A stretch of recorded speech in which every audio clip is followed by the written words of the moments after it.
Where is your go-to place? The place that you go to when you need to be recharged or just get away from everything, everybody? Where's your go-to place? One of my go-to places to be recharged is actually Midway Airport. And if that's Concourse C, specifically Concourse C.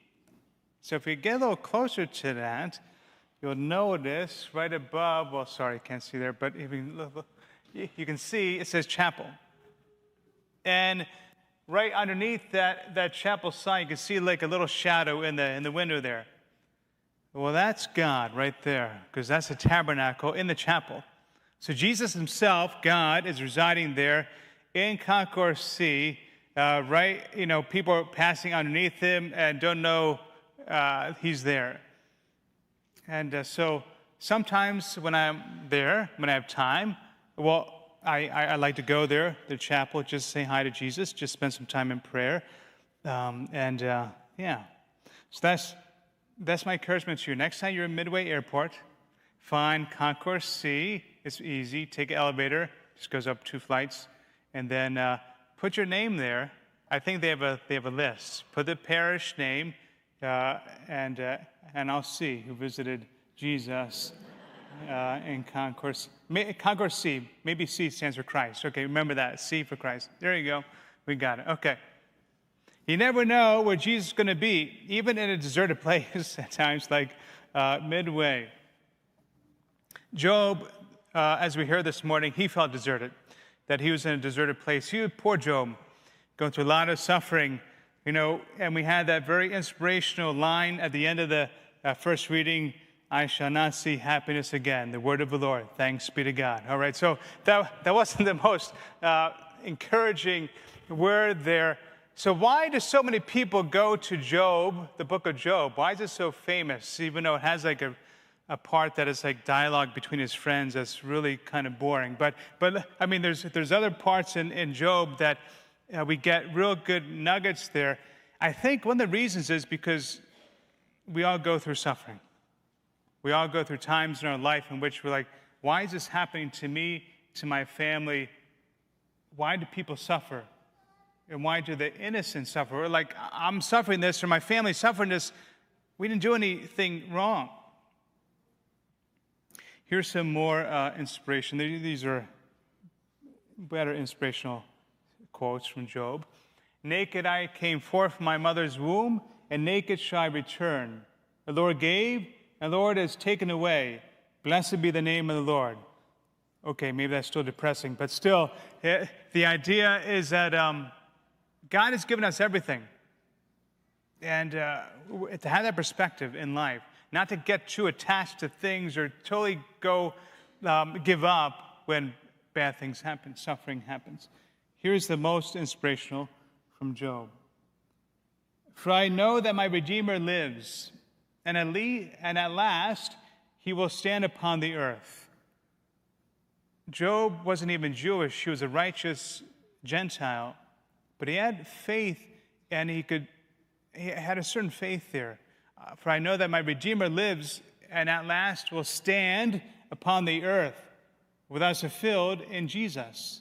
Jesus, our Redeemer. He stood on this earth at a specific time, in a specific moment, place, but he also stands as well in Midway, in the chapel, and in here, the tabernacle, a few moments on the altar. But we still wrestle with, like Job, with that idea of suffering and evil and innocent. Why do they suffer? Why is there suffering in the world? Why do we live in the world that is disordered in different ways, not ordered correctly? There's still like a fallenness to the world. You see that in humanity. You see that in creation.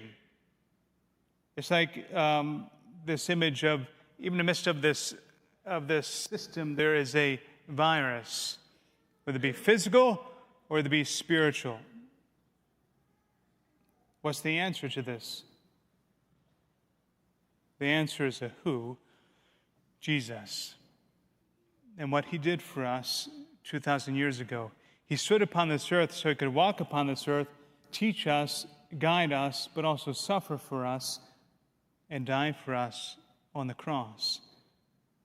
The most innocent of all, Jesus, was tortured, was killed. He suffered. No sin was on his soul. Yet he suffered, also Mary suffered, seeing her son on the cross. Yet they had faith. They had faith. Jesus brought healing to Simon's mother-in-law, and all he did was touch her hand, grasp her hand, and it said he raised her up. It's the same verb like when he is risen from the dead, when he rose up, it's the same verb. He raised her up, and that she served the Lord and the people, giving us example how to serve God and each other.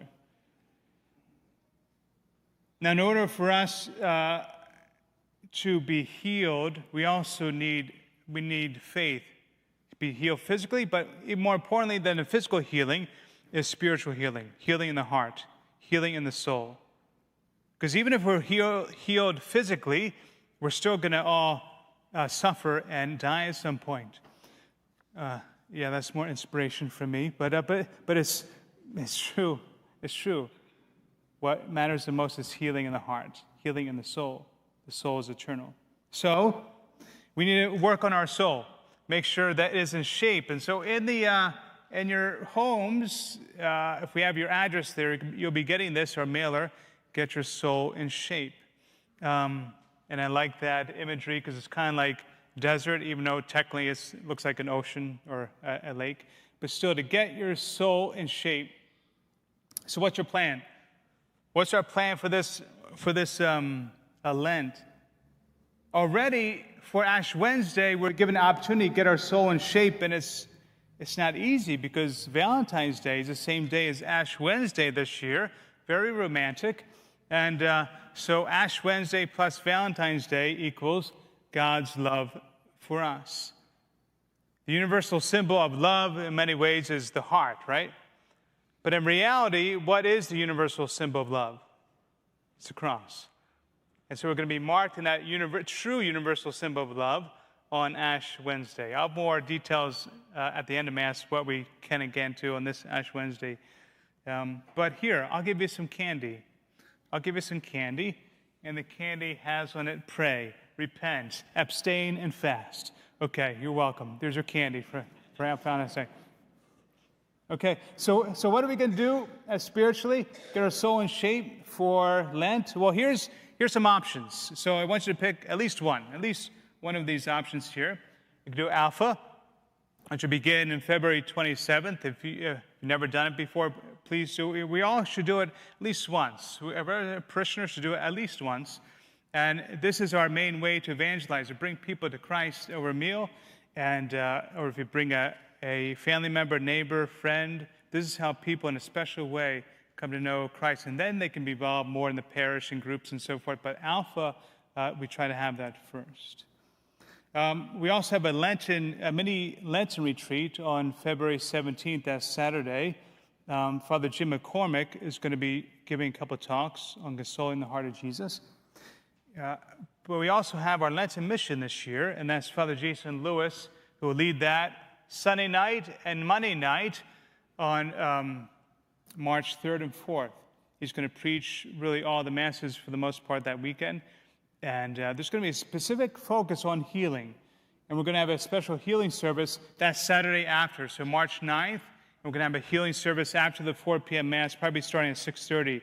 And he's been doing this at St. Mary's, and they had a team, and I participated last night. Miracles, healings are happening. So keep that in mind, March 9th, and the mission, the 3rd and 4th. What about Bible in a year? I mentioned the past few years, maybe try the New Testament. If you do New Testament, it only takes about 2 months. It's great if you can do the Old Testament too, because it makes the New Testament make sense, but only the New Testament, 2 months. I keep on setting that, I think that Ascension Press should use this picture that I have of my dad doing the Bible in the year. And I'm not sure why they keep on using Father Michael Schmitz, but I think they should be using my dad. Okay, some parts of the Bible are more exciting than others, all right? So, but still. Or The Chosen. if you watch The Chosen, in my opinion, The Chosen is the best portrayal of Jesus that I have seen on film or TV. And the fellow who plays Jesus is a strong Catholic as well. He's friends with the Marians, and so he does a good job. No depiction of the Gospels is perfect, so it's not going to be perfect. But overall, very good meditation on the Gospels. So that season 4 is just in the movie theaters right now, the first few episodes, so I highly recommend that. What about the Catechism of the Year? To learn more about the faith. Don't just take your faith from the media or by people who say certain, pick and choose different stuff. What do we really say in all these different areas?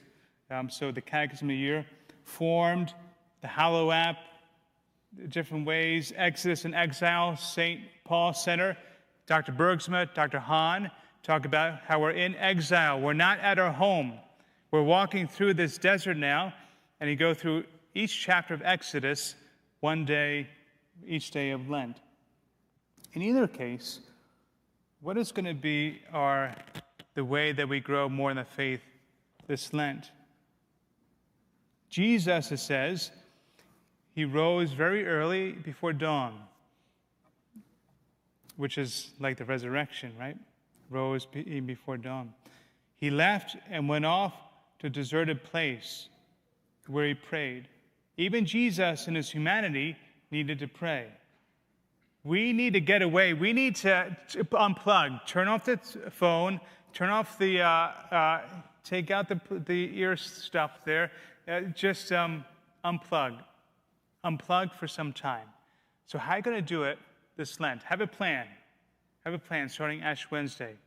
We need to get our soul in shape. We're spiritually flabby in many ways. We need to be ready for his grace. You never know when Jesus is going to be there for us, whether it be in Midway Airport, and even in the midst of your suffering.